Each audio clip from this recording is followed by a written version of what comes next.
Hello IGNOU students, welcome back to our channel. आज के इस वीडियो में हम आपके लिए BHDS 183 का सैम्पल क्वेश्चन आंसर PDF लेकर आए हैं। सब्जेक्ट नेम है आपका अनुवाद सिद्धांत और प्रविधि। तो इग्नू के स्टूडेंट्स का, BA के स्टूडेंट्स का ये सब्जेक्ट कोड होगा। ये वीडियो आपकी मदद करेगा एग्ज़ाम प्रिपरेशन के लिए। यहाँ आपको टोटल 3 सेट सॉल्व पेपर दिया जाएगा और इस 3 सेट सॉल्व पेपर में लगभग 30 क्वेश्चंस विद आंसर आपको प्रोवाइड करवाए जा रहे हैं। ये सारे ही क्वेश्चन आंसर आपके सिलेबस के अकॉर्डिंग, आपके चैप्टर्स के अकॉर्डिंग है। तो इसमें से क्वेश्चंस रिपीट होने के चांसेस है। एक एक करके इनके क्वेश्चंस और आंसर्स को देखते हुए चलते हैं। और जो स्टूडेंट इस PDF को परचेज़ करना चाहें वो दिए गए नंबर पे व्हाट्सएप पे मैसेज करके इस PDF को परचेज़ कर पाएंगे। तो पहला क्वेश्चन कुछ इस प्रकार से हो सकता है आपका, ज्ञानात्मक और सर्वजनात्मक साहित्य के अनुवाद में असमानता के 5 आयाम बताइए।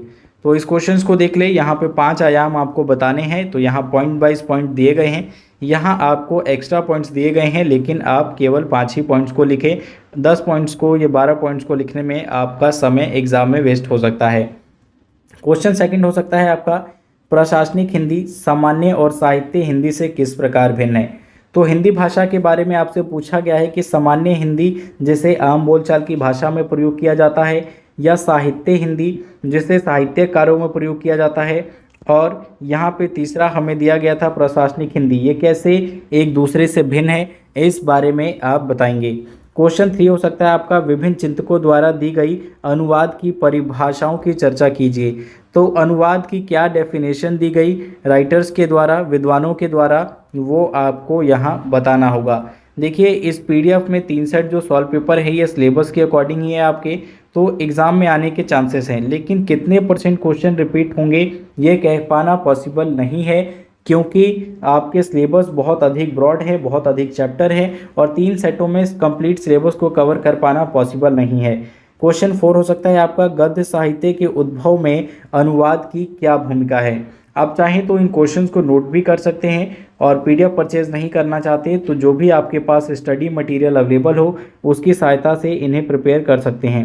क्वेश्चन 5 हो सकता है, कार्यालयी कामकाज में व्यवहार में लाए जाने वाले विभिन्न प्रकार के पत्राचार कौन से हैं। तो ये क्वेश्चन भी आपका एक मोस्ट इंपॉर्टेंट क्वेश्चन है, तो इसे भी नोट कर लें।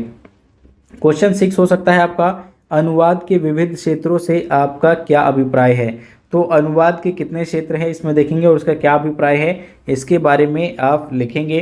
तो यहाँ देख सकते हैं आप, न्यायालय में अनुवाद प्रक्रिया होता है, सरकारी कार्यालयों में, विज्ञान एवं प्रौद्योगिकी के क्षेत्र में, शिक्षा के क्षेत्र में, संस्कृति के क्षेत्र में, जनसंचार के क्षेत्र में, साहित्य के क्षेत्र में, और इसके अलावा अंतर्राष्ट्रीय संबंधों में, इन सभी जगह इसका इस्तेमाल हमें देखने को मिलता है। क्वेश्चन 7 हो सकता है आपका, क्या कविता का अनुवाद संभव है, विभिन्न चिंतकों के विचारों के आलोक में चर्चा कीजिए। तो क्या एक कविता का अनुवाद किया जा सकता है, इस बारे में बताना है। देखिए, हालांकि कविता का अनुवाद किया तो जा सकता है, लेकिन उसके मूल अर्थ और मूल भाव में बहुत अधिक बदलाव देखने को मिलेगा, क्योंकि हिंदी के शब्द को जब इंग्लिश में रूपांतरित किया जाएगा या किसी और भाषा में रूपांतरित किया जाएगा तो वो कविता या उसका मूल भाव नहीं रहेगा।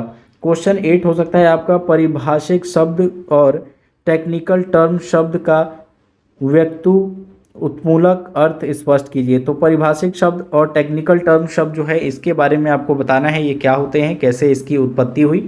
क्वेश्चन 9 हो सकता है आपका, एक अच्छे पुनर्निरीक्षक से क्या अपेक्षाएं की जा सकती है। तो पुनर्निरीक्षक होता है जो किसी कार्य को दोबारा निरीक्षण करता है, देखता है कि उसमें कोई कमियां या त्रुटियां तो नहीं है, उसका निरीक्षण करता है। तो एक निरीक्षक की क्या योग्यताएं होनी चाहिए उसके बारे में आपको बताना है। लास्ट क्वेश्चन नंबर 10 हो सकता है आपका, 2 विषयों पर संक्षेप टिप्पणी। तो यहाँ टिप्पणी वाले क्वेश्चन हैं, इनको आप देख लें। इस प्रकार से आपका ये सेट 1 समाप्त होता है। ये वीडियो कैसी लगी कमेंट करके ज़रूर बताएं। इस वीडियो में बने रहें। Thanks for watching.